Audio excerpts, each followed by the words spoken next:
Assalamualaikum warahmatullahi wabarakatuh. Perkenalkan, nama saya Dwi Putri Aulia dengan NIM 2020143527, Prodi PGSD kelas 6N. Di sini saya akan mempresentasikan salah satu materi sebagai tugas mata kuliah Metodologi Penelitian SD dengan dosen pengampu Ibu Kiki Aryani Guru Magister Pendidikan. Baiklah, di sini saya akan mempresentasikan materi tentang metode penelitian kuantitatif yang berisikan pengertian, tujuan, jenis-jenis data, jenis-jenis penelitian, karakteristik, ciri-ciri, pentingnya menggunakan penelitian tersebut, kelebihan dan kekurangan, dan langkah-langkahnya. Berikut materinya. Yang pertama yaitu A. Pengertian metode penelitian kuantitatif. Penelitian kuantitatif adalah jenis penelitian yang menghasilkan beberapa temuan yang dapat dicapai dengan menggunakan beberapa prosedur atau statistik, atau bisa juga dari cara-cara lain dari kuantifikasi atau pengukuran. Pendekatan kuantitatif ini merupakan hakikat hubungannya di antara variabel-variabel yang dianalisis dengan menggunakan teori yang objektif. Menurut Creswell pada tahun 2014, yang menyatakan penelitian kuantitatif merupakan pendekatan untuk menguji teori objektif dengan menguji hubungan antar variabel. Yang kedua yaitu B. Tujuan metode penelitian kuantitatif. Penelitian yang menggunakan metode kuantitatif bertujuan untuk menguji hipotesis dengan menggunakan teori-teori yang sudah ada. Jadi, penelitiannya cenderung objektif dan tidak mendalam. Kemudian yang ketiga yaitu C. Jenis-jenis data metode penelitian kuantitatif. Jenis-jenis data tersebut dibagi menjadi dua. Yang pertama yaitu data interval. Data interval menempati level pengukuran data yang lebih tinggi dari data ordinal, karena selain dapat bertingkat urutannya, juga berurutan tersebut dapat dikuantifikasikan. Yang kedua yaitu jenis data rasio. Jenis data rasio ini adalah data kuantitatif dengan tingkat pengukuran paling tinggi di antara jenis lainnya. Kemudian yang keempat yaitu D. Jenis-jenis metode penelitian kuantitatif. Jenis-jenisnya terbagi menjadi dua juga. Yang pertama yaitu berdasarkan pengolahannya, yaitu 1. Penelitian deskriptif merupakan salah satu macam-macam metode penelitian kuantitatif dengan suatu rumusan masalah yang memadu penelitian untuk mengeksplorasi situasi sosial yang akan diteliti secara menyeluruh. Yang kedua, penelitian komparatif, yaitu berfungsi membandingkan dua variabel atau dua perlakuan atau lebih dari satu variabel atau beberapa variabel sekaligus. Yang ketiga, penelitian asosiatif.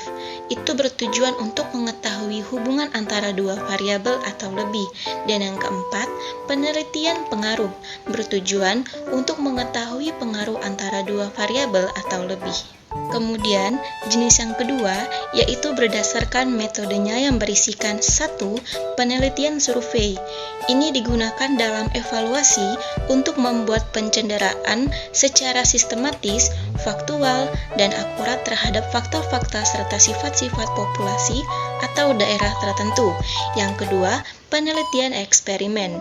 Ini digunakan dalam evaluasi untuk memperoleh informasi yang merupakan perkiraan yang dapat diperoleh data sebenarnya. Kemudian, yang kelima yaitu E. Karakteristik metode penelitian kuantitatif.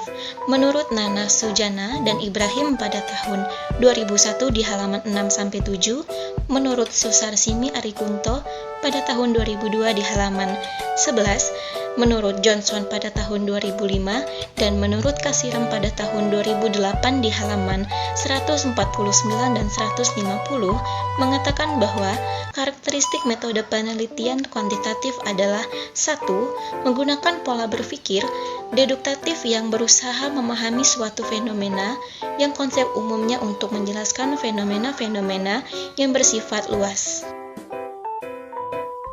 Yang kedua, logika yang dipakai adalah logika positivistik yang menghindari dari hal-hal yang bersifat subjektif. Yang ketiga, proses penelitian mengikuti prosedur yang telah direncanakan. Yang keempat, melibatkan penghitungan angka atau kuantifikasi data. Dan yang kelima, Pengumpulan data dilakukan melalui pengukuran dengan menggunakan alat objektif dan baku. Kemudian yang keenam yaitu F, ciri-ciri metode penelitian kuantitatif, yaitu 1. Dilakukan untuk menguji teori tertentu yang sudah dipilih oleh peneliti. Yang kedua, lebih memfungsikan teori sebagai titik tolak menemukan konsep yang terdapat dalam teori tersebut. Yang ketiga, menggunakan hipotesis sejak awal ketika peneliti mendapatkan teori yang digunakan. Dan yang keempat, lebih mengutamakan teknik pengumpulan data menggunakan kuesioner. Kemudian yang ketujuh yaitu G, pentingnya menggunakan metode penelitian kuantitatif agar 1. Penelitian dapat mengungkapkan fenomena-fenomena yang objektif dan dikaji secara kuantitatif. Yang kedua, peneliti dalam menjawab pertanyaan penelitian dapat menggunakan pengukuran yang cermat terhadap variabel-variabel penelitian. Dan yang ketiga, peneliti ingin melakukan generalisasi dari hasil penelitian ke wilayah yang lebih luas. Kemudian yang kedelapan yaitu H, kelebihan dan kekurangan metode penelitian kuantitatif. Kelebihannya adalah 1. Dapat digunakan untuk menduga atau meramal. Yang kedua, hasil analisis dapat diperoleh dengan akurat bila digunakan sesuai aturan. Yang ketiga, dapat digunakan untuk mengukur interaksi hubungan antara dua variabel atau lebih dari satu variabel. Kemudian, kekurangannya adalah 1. Pengumpulan data cenderung berasal dari nilai tertinggi. Yang kedua, penelitian tidak subjektif. Yang ketiga, orientasi hanya sebatas pada jumlah. Kemudian yang kesembilan yaitu I, langkah-langkah metode penelitian kuantitatif. Langkah yang pertama yaitu mengidentifikasi masalah. Setiap penelitian berangkat dari masalah. Dalam penelitian kuantitatif, masalah yang dibawa oleh peneliti harus sudah jelas. Yang kedua, merumuskan masalah. Masalah yang diangkat harus dirumuskan dengan jelas supaya masalah ditemukan dengan baik. Langkah yang ketiga, membatasi masalah. Masalah batasan selalu dipertimbangkan dan disepakati pada tahap awal. Langkah yang keempat, melakukan studi pustaka atau tinjauan pustaka. Ini merupakan tahapan untuk mencari acuan teori. Langkah yang kelima, merumuskan beberapa hipotesis. Formulasikan hipotesis itu pertanyaan atau dugaan sementara di mana masalah yang dirumuskan harus perlu relevan. Langkah yang keenam yaitu menentukan desain atau metode penelitian. Langkah ini dilakukan sebagai penyederhanaan atau strategi untuk bisa membayangkan kemungkinan yang terjadi pada penelitian. Langkah yang ketujuh yaitu menyusun instrumen dan mengumpulkan data yang berisikan instrumen penilaian seperti angket, wawancara, atau observasi. Langkah yang kedelapan, menganalisis dan menginterpretasikan data.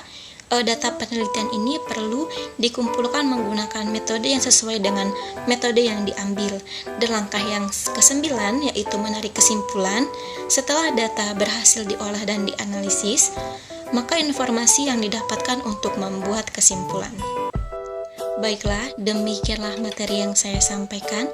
Semoga dapat bermanfaat bagi kita semua yang membacanya. Saya akhiri. Wassalamualaikum warahmatullahi wabarakatuh.